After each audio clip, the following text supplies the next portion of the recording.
You're listening to the Rise and Form podcast.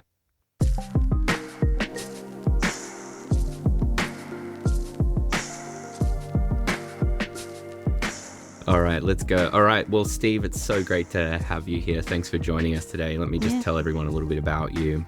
You might notice that Steve and I have similar accents. I think yours actually is still stronger than mine, but he's originally from Perth, Western Australia, and he moved to Tennessee, where he earned his Master of Divinity in 2001, focusing on theology, systems theory, and systemic poverty.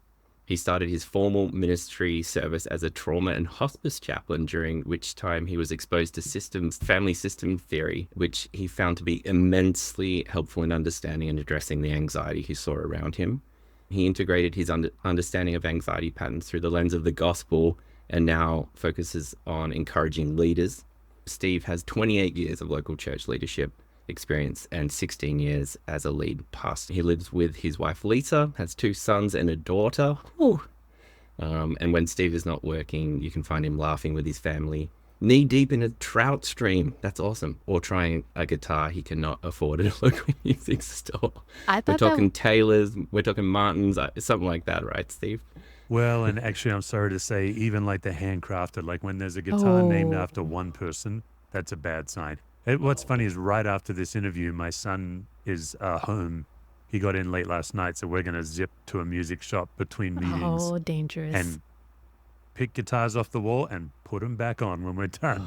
See, that's they'll be. That's good that you're going to put it back on the wall. My husband, when I read that part, I was like, oh my gosh, he's just like my husband. Because my husband will go to Guitar Center and just sit there. And at times he has brought guitars back home. And I'm like, no, what are we doing? I mean, and he's in the industry. He is like in there's the industry, yeah. There's got to be, some but grace you can for only that, have right? so many guitars. So Yeah. this is a great lesson. Play with them and then just put them back on the wall. I feel like we may have gotten off on the wrong foot. The premise, you can have too many guitars. I think that might be that may be an assumption. We could, but it might be fair if your husband joins the chat. But it's funny. I'm actually a guitar concierge. I help people buy. I coach them and help them buy really nice guitars. So I both put them back on the wall and I spend other people's money. It's the best. Oh my gosh, you will never meet my husband then. Never. He and I could probably talk for 10 hours just on tone woods. Yeah. No way. Oh, okay. Oh, Gosh, man. all right. That's not our podcast, but that sounds interesting. Oh, right. Oh, so many podcasts we could do. Okay. Well, let me divert us from this guitar talk so that way we just don't get any more bright ideas. And I'll throw out this first question to you, Steve.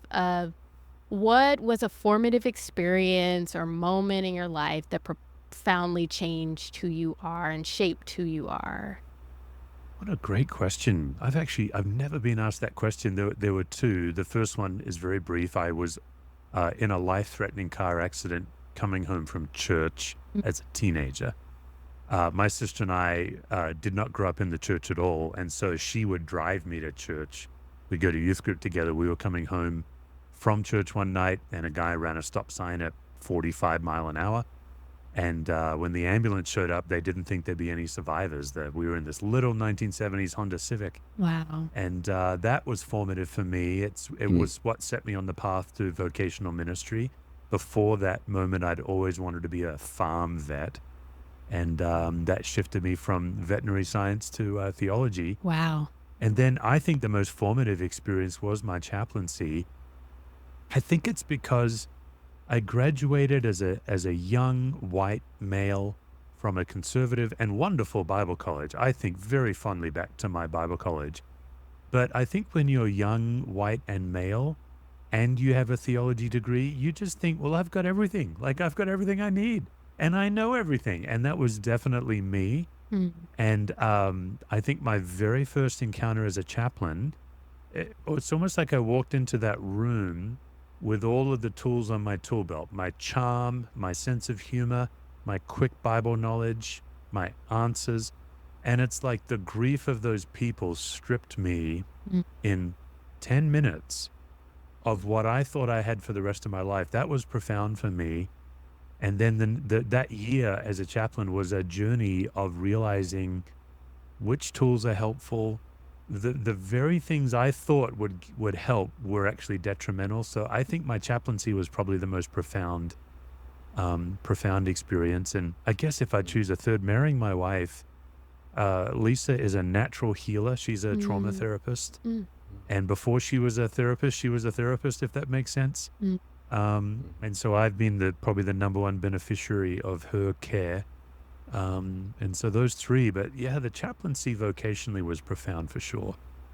Wow, that's huge. That's powerful that, we can be so connected to these worldly treasures, even knowledge and things that we can just take for granted, like how we come into the world and how God used your experience to say, like, no, don't hold on to that. Yeah. Yeah, I can't pretend like I don't relate, Steve, to that.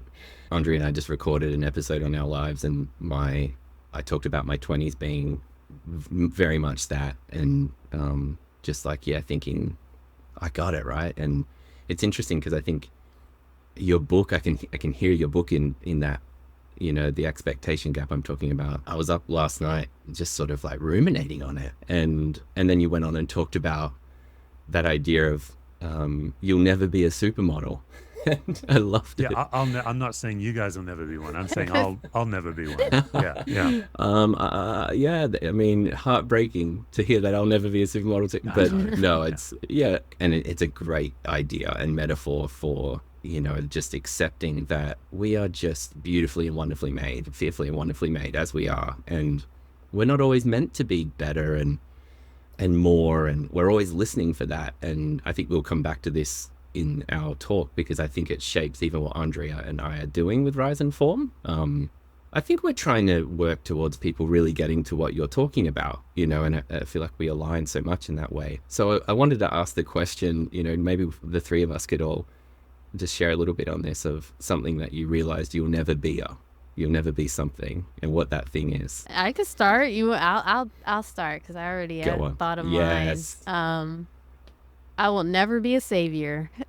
I think, like, as much as I know cognitively, okay, I'm not going to save people. I know that even in my own clinical work training, like, we don't save people. But there is this side of me that's like, oh, if I could just say this thing, if I could just be a little bit more involved and help them in their life, then I could help. I can save them from that, and I can't. I think I'm similar to Andrea.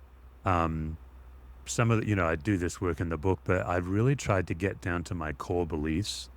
And I'm just fascinated by the beliefs that I hold and the beliefs that hold me that have nothing to do with God, but sound so much like Christianity. So it's a little complicated, but I think what happens, especially for those of us who are Christians, we just don't realize that we're syncretizing our anxiety with our faith, and we're making that like one thing. And much like Andrea, it was startling for me, and this is a fairly recent discovery. It was startling to realize, oh wow, I actually really do operate as if I'm on this earth to make anybody feel better. Like, if you are in front of me, I don't like have that Messiah complex. I have to save the world. But situationally, if you're in front of me, my default belief is I must make you feel better. That's crazy. And so therefore I end up giving advice when no one's asking for it. I end up simplifying someone's problem so I can help them with it. Like, these weird moves I make. That's one of them. Yeah, the supermodel thing, for people who don't know anything about my book, it might sound so funny. But I went to pick up my son from the airport last night and once again looked around in case the paparazzi were there. And unfortunately, no one was waiting. It was kind of the idea that we all have this pressure to be like every Bible character all at once. Yeah, that was the context. And we look at that story of Peter walking on water and we don't realize that 11 disciples, 92% of the disciples stayed in the boat. But for us, 100% of us in churches must be getting out of that boat and walking by faith. And that's exhausting because we're expecting more out of ourselves than God ever has. And so, yeah, for me, very much like Andrea, like, oh, wow, why do I feel like if somebody's in front of me, I must say the right thing, I must do the right thing, they must get relief when they're done with me? That's crazy. So that would be mine. Yeah, it's so good. Yeah, thanks, Steve. Yeah, I think mine's sort of similar. and maybe coming back to our 20s stories, that it was a lot of pats on the back, right? And I think well-meaning encouragement that maybe I interpreted, or that I needed more pastoring and help with, where it started to translate to me as I'm important. And so I would walk around thinking, I have to be important in this conversation, or I have to be important in this room, rather Yeah. than I can just be the person that sits at the foot of the table and I don't have to be important. I can take that pressure off myself. Like, I just don't have to be. And what's really important in this moment might be that someone else is important, or someone else feels loved or cared about or heard, or something like that. And it's not up to me to do all of those things. So I think when I heard it, I was like, that's still there, that when I'm hanging out with my friends, or thinking of a recent time where I was really battling. I had a lot of anxiety because I was like, I'm over here playing with the kids and everyone else is talking about something really important right now, and I'm just playing with the kids.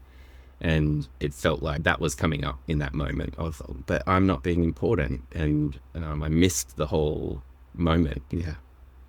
So not that I'll never be important. I'm important to God. Yeah. But, I'll never have to be the most important person, right, in Yeah. the room, or, yeah. I love that. Yeah, not to everyone else. And I think these things kind of speak to, these are even assumptions that we're making of like, that we need to be important, that we need to save, that we need to fix people, make people happy, and all of those things. And then that those thoughts and those assumptions kind of run are what we then do, and it just fuels and it gets us off track. And so this kind of brings me to your book, Steve, The Expectation Gap. And in there you talked about a lot of different areas, but I wanted to focus on assumptions in particular because you really Yeah. drilled into that. So maybe can you just start by defining assumptions as you were communicating it in the book, and then how it precipitates what happens next? Yeah. What a great question. Yeah. Assumptions are tricky. So I think by definition, an assumption is something that you think you know that you don't actually know. And it's really weird because we don't think about our assumptions. They just are like bedrock absolute in our life. They're like this. I think there's a lot of metaphors. They're like a bedrock. They're like a terror sleeper cell. They're always there, whether you Mm. know they're there or not, and they're activating. When I hear you talk about, hey, you don't have to be the most important in the room, person in the room. I've been that guy. I know people like that. They're so obnoxious. But what's also true, I don't know if this resonates with you, Abe, is it's not always ego. Sometimes you feel pressure Mm. to make sure everyone's having a good experience. So it's not always like, oh, I need you to Mhm. know I'm a big deal. Sometimes it's coming from a genuine heart of service, but Mm. it looks the same to everyone else. Well, that's an Mhm. assumption. I've been with pastors before, that's my main field. And we'll go out to lunch together at a restaurant, and the pastor will act like he's the mayor of the town, where we walk into the restaurant and he has to work the tables before we sit and eat. Mm. And he's like, hey, how's it going? And he's walking around and he's interrupting conversations. And this is a genuinely decent human being who doesn't realize that maybe he's interrupting a very tender conversation at a table. Maybe someone's sharing like a cancer diagnosis or something at that table. And he's blind to what's going on because he carries such a Mm. pressure or an assumption that he's supposed to like connect with everybody all the time. And I've had it's quite awkward for me. I'll be like, can't we just sit down and have lunch like a normal human? Like this normal human beings just sit down and have lunch. They do not walk into the restaurant and suddenly say, who must I talk to? Everyone has assumptions. I think what happens in our brain, it's so hard to live by faith because faith is ambiguous. You don't know. It's a matter of trust. I think an assumption serves our brain and lets our brain rest by letting us think we know something for sure. The irony is we actually don't. And so assumptions are hard. They're hard to notice, but it's mind-blowing. If like a lot of the coaching work I do and I train coaches is we're trying to help people locate their assumptions. It's mind-blowing how you can be living out of an assumption for decades. And the moment you say it, you suddenly realize that's crazy. Like my assumption that I must make everyone feel better. Just saying it Yeah. out loud. It's like, what? That's nuts. And yet, even though I know it, the next time I'm in front of someone, my assumption is going to be trying to operate my life.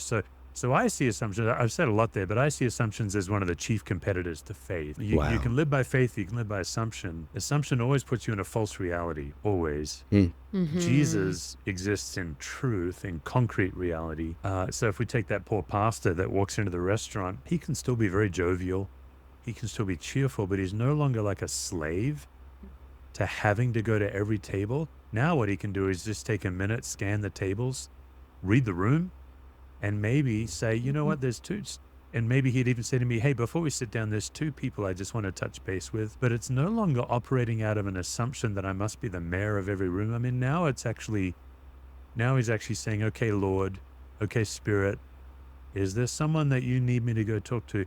So again, a lot of people struggle to discern between their anxiety and God. And that's a lot of my work, is just helping them detangle what their anxiety is telling them to do and what God's telling them to do. Yes. There's a couple things that jumped out to me in that. One, you said, assumptions kind of make us blind. We're not reading things. And then what I'm also hearing Yeah. is that assumptions are like our way of kind of protecting ourselves. And the alternative to that is, instead of being blind, is pausing. It opens our eyes so we can actually see what's going on if we're not holding on to assumptions. And Yeah. if we're in faith, we're not worried about protecting ourselves. We're trusting God, and we're allowing Yeah. Him to speak to the situation. So Yeah. Mm. that's Mm. huge. Yeah. And the opposite of assumption is curiosity, Mm. and so just learning how to be curious. Why do I do, is God really calling me to work every Mm. table? Is God really calling me to say the Yeah. right thing all the time? That doesn't actually, as I think about it, that doesn't sound like God. That sounds like exhaustion.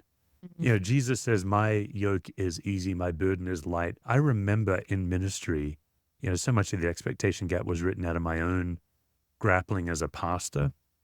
I remember in ministry almost angrily saying to God, you lied. Like, your burden is not light, and for God to say, well, you're carrying more than I asked you to carry, buddy. Like, don't blame me for what you in your own anxiety are carrying and doing. And it was quite a turning point for me to realize Jesus is telling the truth. And so if his burden and yoke don't feel light and easy, it's probably because my anxiety has gotten involved. That's so good, Steve. And I don't know if you can feel this, listeners, but hanging out with Steve is just like, it feels easy. Like you emanate that. And it takes, for me, I feel like it's taking the pressure off to have to do anything right now. It's all the supermodel overtones Yeah. that I exude through It's the the screen. glow. Yeah. It's the Oh, the serum. glow, the facial, It's in the all my facial regime. It's really something. But no, I love what you said about curiosity and not knowing, and it causes anxiety to not know something, right? It's hard for us to not It's know hard. things. Yes. Yep. It's hard to live in the world of possibility. Yeah. Yeah. I was going to ask you about that, partially why it's important to reflect on ourselves, and then also how do we do that? How do we be curious about our assumptions, because they're always just kind of going? I think it's important because I think it's the path to life. Like, I think the clear call of God is to die to self. I think the mistake we make in churches is we've gotten really sloppy about the way we talk about being Christ-like. And particularly in Western cultures, Western Christians are always looking to be back in control by default. We are always trying to control. So therefore, we now try to be Christ-like, rather than what the scripture teaches, which is that's God's job. That is not our job.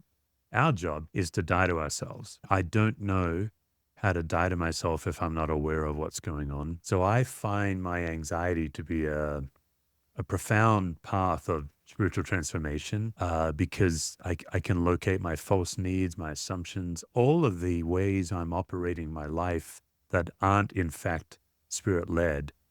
I'll also say, while I'm taking a shot at some things, I really am suspicious at the way we use superlative language in the church. We talk about a follower of Jesus being sold out, 100% all in. We use these extreme phrases. I'm not so sure that that's the scriptural teaching. I think it's much better to say, I actually don't follow God that much. Like, most of my life, I'm following myself. That now opens up all of this possibility of actual deeper transformation. Mm. Instead of saying, I must try harder to be 100%, I can guarantee you that's the path to death, is trying harder to be more like Jesus is the fastest path to death I know. But saying, much of my life, I'm wrapped up in myself. I'm not aware of God. I'm not asking God. I'm not doing the difficult work of detangling my assumptions from the gospel. Okay, now I've got something that sounds exciting to me because now I can actually experience freedom. The whole point of the expectation gap was me realizing my body does not believe what my head believes. Functionally, that's what was going on. Is I had these cognitive beliefs, and really, as a pastor, for me, it was like I believe God loves you, and I can proclaim that to you, but I do not believe God loves me. And it was a well-meaning hypocrisy. So, yeah, I've obviously said a lot there, but that's kind of what my reaction to a lot of this is. You're you're really honest. Mm. Like I can see that, that I guess, and we're talking in somewhat about being honest with yourself, and you don't fear what you find inside, which is often where the anxiety can come from, because it's not usually that scary when we can accept ourselves that we are fallen, we Especially are sinful. especially when a true encounter with God is on the other end of that honesty, that makes the honesty pretty appealing. Mm. You know, Mhm. you're like, oh, this is a great opportunity for me to relax into God's love. I wouldn't mind a little more of that. Like, that sounds great. Yes. Yeah. I mean, I marvel at Yes. Paul. You look in the New Testament and you see the way Paul was free. He was free. You Mm. couldn't touch him. And for him to talk about to live as Christ and die as gain, it's like, well, yeah, he's already died. He's already died to self. So Mm. no one could get to him. I was like, I would like that. That Yeah. sounds pretty amazing way to live. You reminded me of I was watching The Chosen last night, and there was just that scene where the Roman soldiers asked, tell them to carry the armor for a mile, and how Jesus just says, "We'll carry it another mile. We'll go too," and Yeah. how it's like that I'm untouchable because I'm already died to myself. I don't have anywhere Yeah. to go in this moment. My body doesn't even matter in this moment. I'll carry it another mile, and then in some ways we're not under their reign. We're under God's reign. Just reminded me of that moment. Yeah. The Chosen makes me think, I love that show. It's so funny. I've not watched much of it, but every time I watch it, I love it. The early season, Jesus almost like just goes camping with a bunch of children for a week. Yeah. Like, Yes. so, I wrote about this in Expectation Gap. I went and counted and did some study with scholars on, when I say study with scholars, I mean, I Googled. I don't mean to imply that I called scholars and sat down with them. Hey, Google's a How many scholar. days of Jesus' public ministry are recorded in the scriptures? Well, John records 25 of Jesus' days, and all of the gospels together record between 52 and 57, depending on how you count events.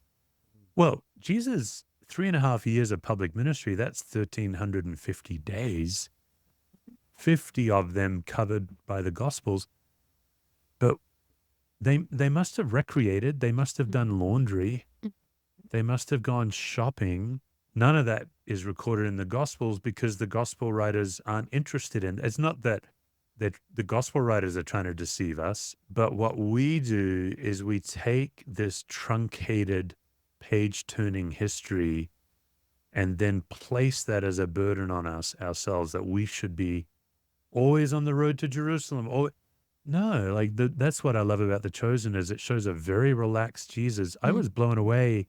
I watched the episode where Jesus met with Nicodemus at night, and he actually sends Peter home. Peter's like, I'm in. And Jesus says, nope, you need a night off.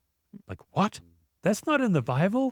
I love that. I mean, that's probably more accurate to the pace at which Jesus operated. Mm-hmm. Yeah, when I saw that part in your book, it was like a wow moment. Like, wow, gosh, only like 50 days were recorded. It's like, oh my gosh, yes, there's so much just so much real life, that was Yeah. happening then that just it wasn't recorded because, those Yeah. 50 were the ones that, God ordained and needed to communicate the message, but there was so much more life that was happening. He was still and is still fully human. Yeah. And had human experiences just like us. And that I want to kind of go back a little bit to this, I think, a human experience of doubting God's love for us, doubting God's personal love for us. I can't remember the exact word you used. I can't remember if it was personal love, but just that he loves me, and this Yeah. idea of I'm worthy of that love. And so I guess maybe just some thoughts on just people who don't believe that they're worthy of God's love or cannot even see or fathom God's love. Yeah, it's such an important question. The way I frame it is God's particular and specific love. Yes. That to me is what Scripture teaches. Is God loves me with a specificity, Yeah. So obviously, Abe and I are both Commonwealth gentlemen, which means that King Charles could summon us to Buckingham Palace anytime he wants. And I don't know about you, Abe. I know there's all kinds of controversy around the monarchy, but I would go. It would be a great honor for me to go and meet the king. Mm-hmm. And it's weird for Americans when you hear that King Charles is my sovereign king, technically. Now, in day to day, that doesn't make any difference to my life. As an Australian, we have a governor general. There's really not a functional daily reality, but theoretically, King Charles is in charge. Okay, so if Abe and I were to go to Buckingham Palace, there's rules. King gets the first word, then you get to speak. So you do not initiate conversation with the monarch.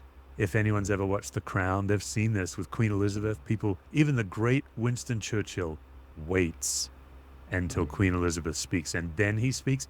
And then in The Crown, Queen Elizabeth gets the last word. She decides when the meeting's over.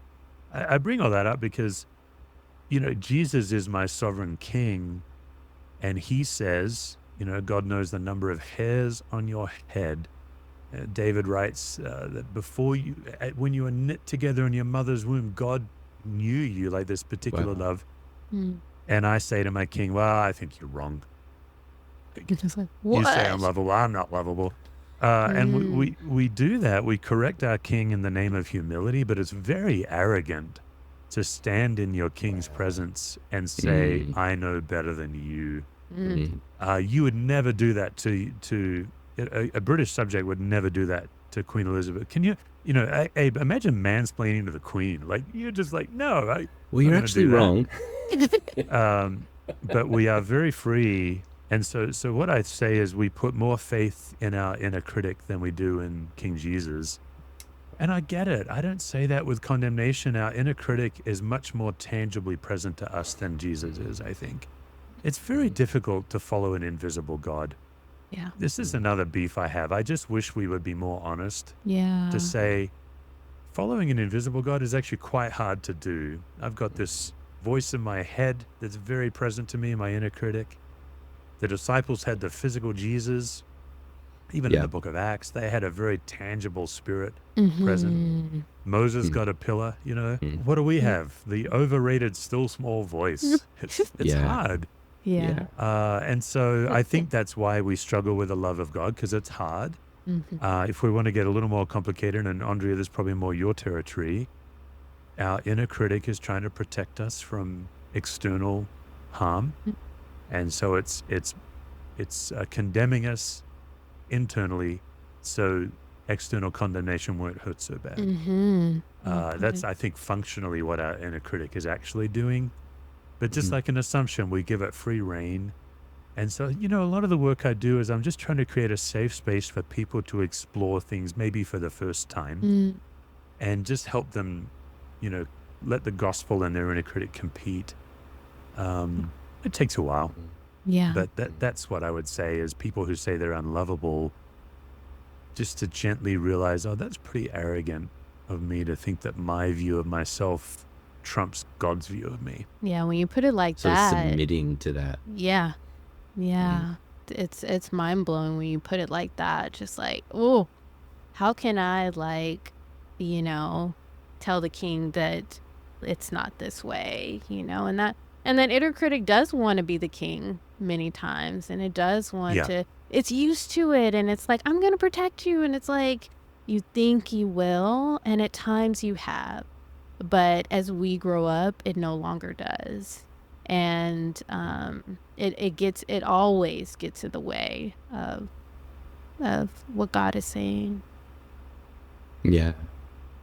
Yeah, First Yeah. John 3, I mean, this is all in the book, but First John 3:19 and 20, John says, "This is how we know we belong to the truth, when we are in God's presence. Even when our heart condemns us, God is greater than our hearts, and he knows everything."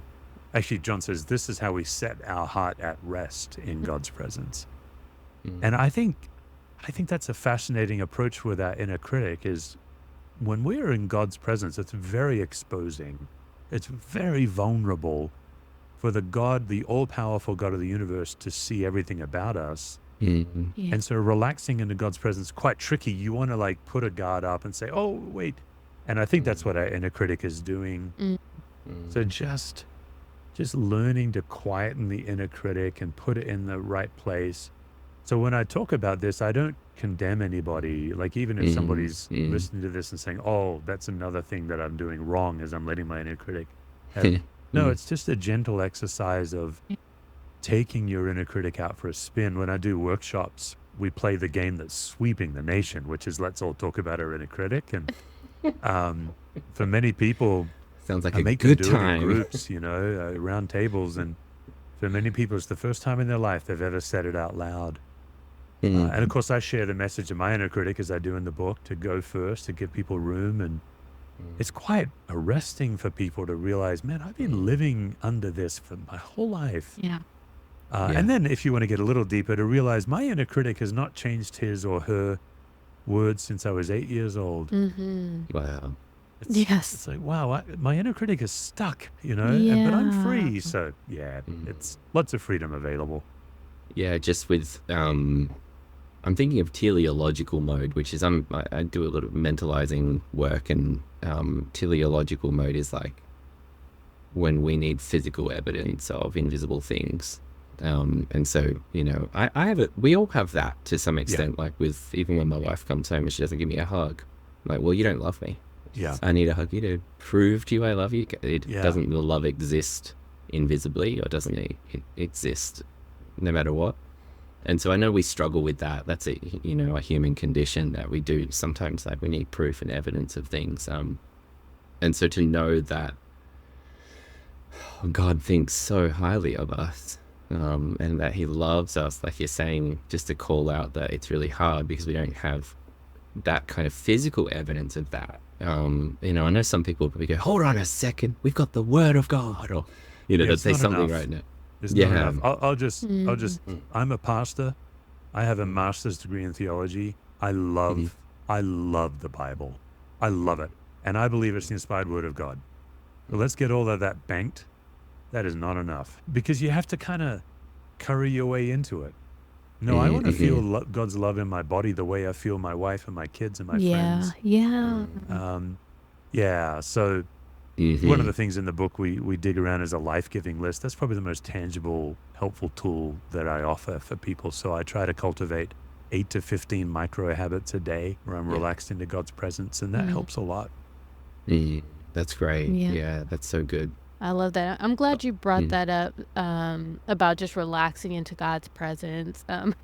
It made me think of, I did this, like, have you guys heard of float tanks? Like the sensory So I did one of those. Oh, they're wonderful. Yeah, it was great. I had a mixed experience because half the time, like, my brain was like, somebody's going to come in here and kill you. Because my brain was just like, I'm going to go to the most extreme. And I was like, It's you like need to quiet down. nightmare material. Good. Yeah. But Like a horror movie. But it actually is a really great experience of like just floating and without effort, and to imagine like just being able to relax. Like once you just, I imagine that's what it's like to almost like be with God and be in that, like first there's this like panic experience because it's so different. And then it's like, oh wait, this water can hold me. God can hold me, and just experiencing it, not out of knowledge, but out of just pure experience. So, yeah. There's a couple of things here, Andrea. We challenge people or invite them to do what we call brave practice. and you kind of choose which school do you want to enroll in, kindergarten all the way to doctoral in this brave practice. And you're intentionally putting yourself you're testing your assumption by putting yourself in a situation. So for example, for a perfectionist, you have to make a mistake on purpose. That would be a brave practice. So we often encourage perfectionists to put 3 or 4 grammatical mistakes in an email and send it on purpose. Oh gosh, I got anxiety. Yeah, I know. And about that perfectionists already. squirm because anxiety is always telling you that Armageddon's about to happen. You know, like so perfectionists listen to this, they would say 3 or 4 mistakes on purpose. No. Well, when you start diving in, you realize they check their emails 12 to 15 times before sending them. They're under all this pressure because anxiety says a mistake is the end. That's the end. It's the worst. Yes. For me, I'm not a perfectionist. I'm a people pleaser. Letting someone down, that's the end. That's what must I do to never let someone down? So you have to bravely practice.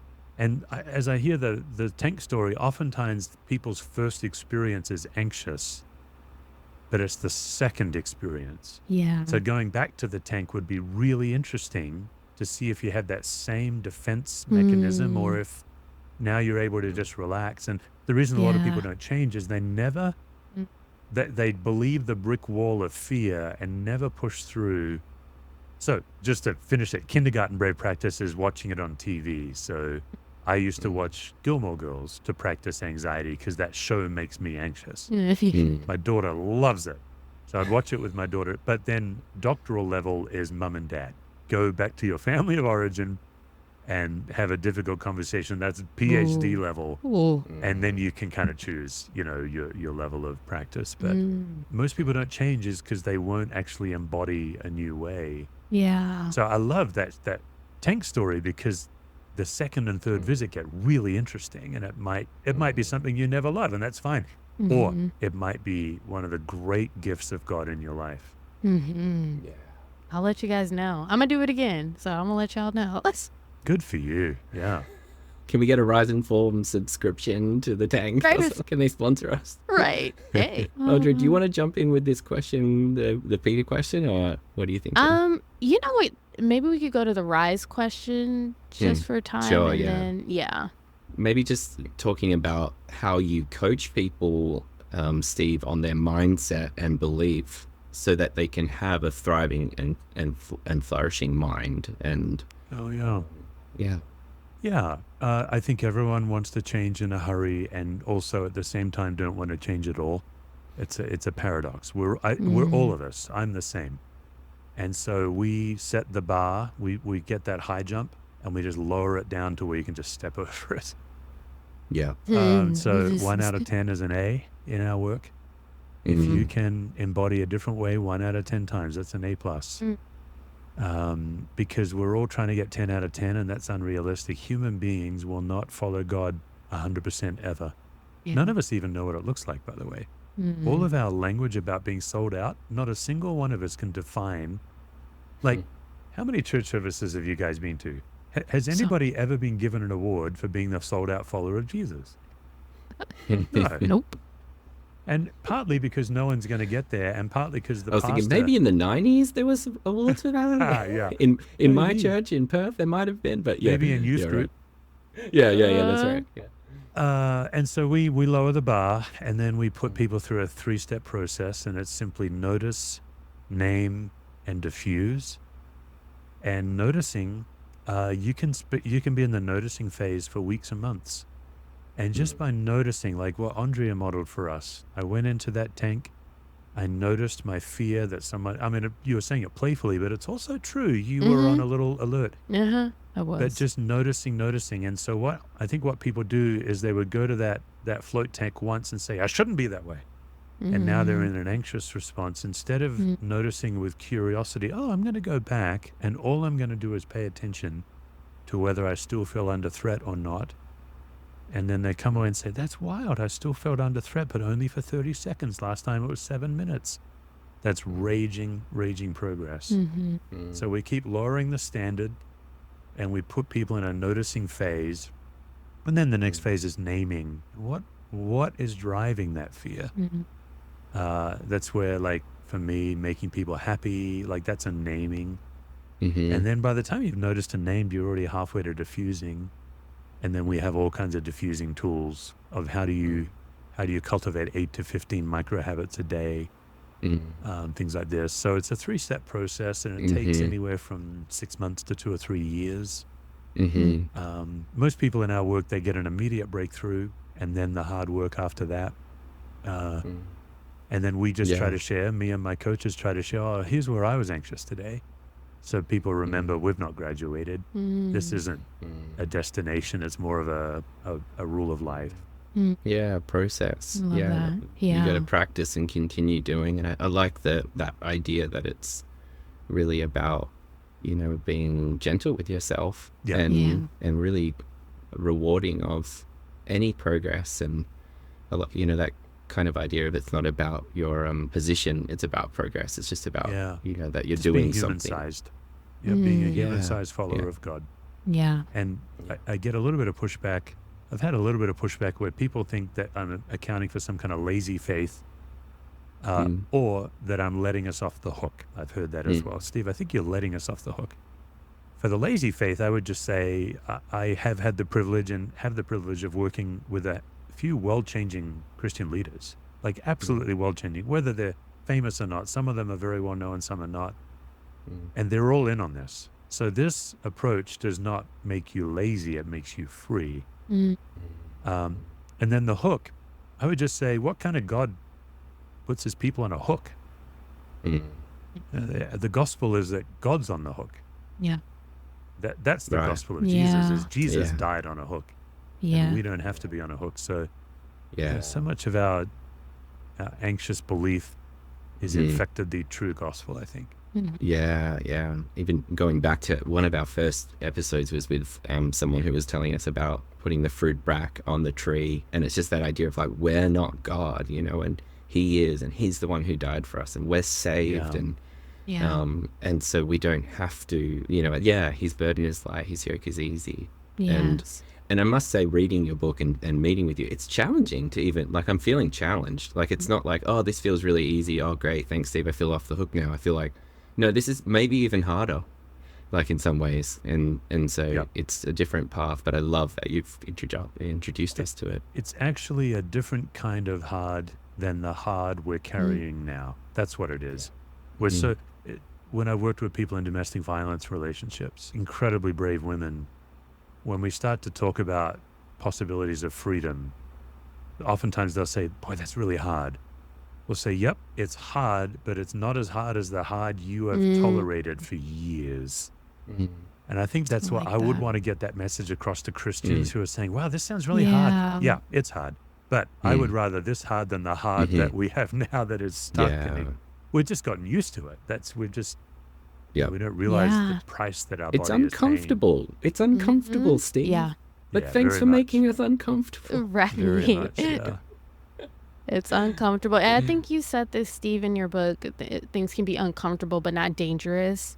Like it's uncomfortable, but it's not dangerous. It's something we need to move towards. I'll throw out this last question for us, because I think it's related. Because you talk about, Jesus he was on the hook. Like, he has his job, we have our job, and we many times try to do his job.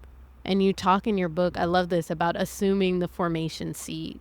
That we assume that we're the ones that do the changing, and we're the ones that have to do the work in the shaping.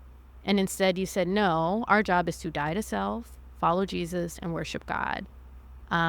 So I guess the question for you is, like, what happens when we put ourselves on this seat, and how do we get out of the seat? I think we put ourselves on the seat thousands of times, and I'm trying to help us get off dozens of times. I think that's the reality.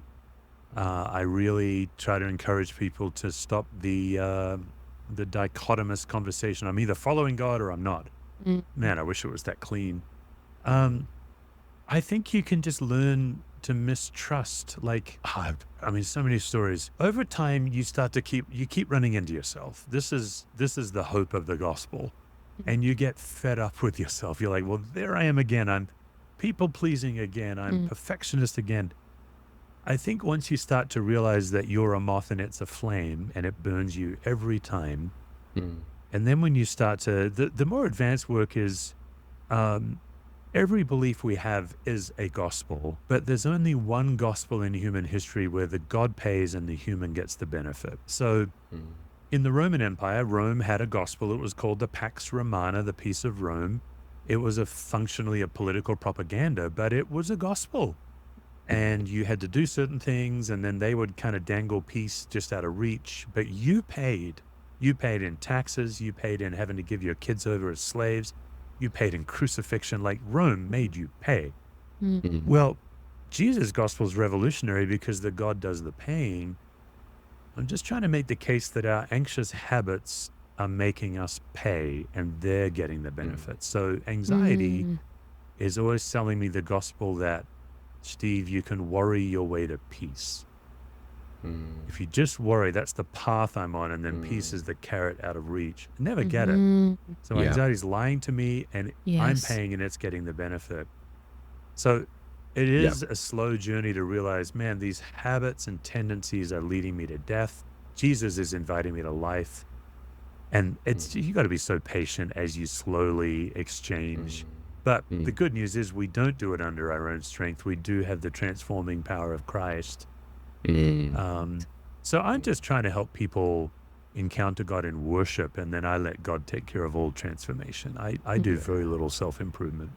I love that. Like, focus on worshiping God, focus on your job, and let God do his job. Like, oh, and I love like He's pretty good at it. Yeah. He's had a lot of time in this job. He's not bad.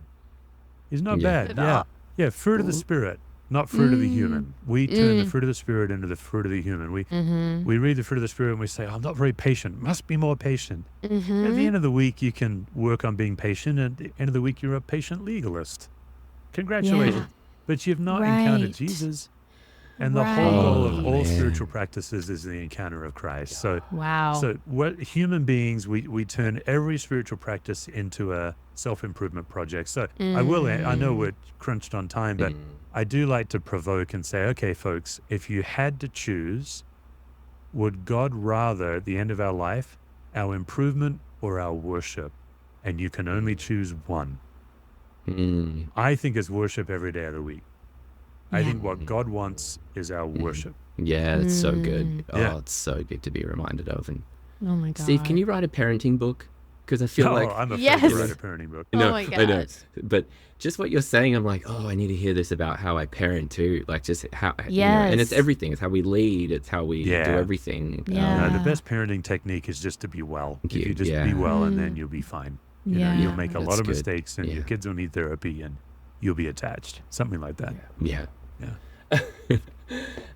Steve, it was just such a privilege to meet with you. Like that was amazing. Really enjoyed every moment of that. Great chat. I'm thrilled for this podcast. This is really exciting. This is going to be a great show. Oh man. Yeah, thanks. We're loving it. It's been good so far. I mean, it's just this is it. Like we get to do this. We get to meet with you. We get to do this kind of conversation on what day is it today? Wednesday. It's just unbelievable. So thank you so much for taking time to meet with us. This is a really fun chat. Yeah, thank you, and just giving us those nuggets. And for listeners, the expectation gap. One thing I love about this book too is that it has the practical things. You kind of like mentioned it. That's all in the book. You have like a little workbook that goes with it, and you have a practical section. So this book is very practical. So get it, listen to it, because it's just chock full. It has the knowledge, and then it's how do I apply it. So thank you so much. This has been great. Good to meet you guys, and thanks so much for having me.